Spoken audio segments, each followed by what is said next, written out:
What points can be exchanged for in Chipotle Rewards?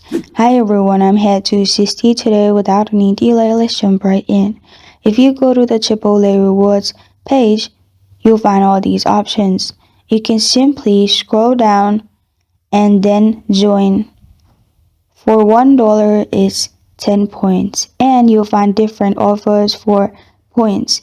And if you scroll down, for 85 points, you'll find side tortilla, and 350 points, chips, 400, fountain drink, 500 guac, 700 protein, and last one is entree.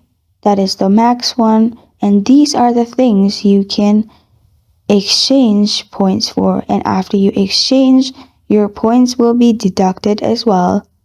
And this is what points can be exchanged for in Chipotle Rewards. Thank you for joining me today. If this video helps you out, please leave a like and subscribe for more. Got a question or want to suggest a topic? Comment below. Thank you for watching.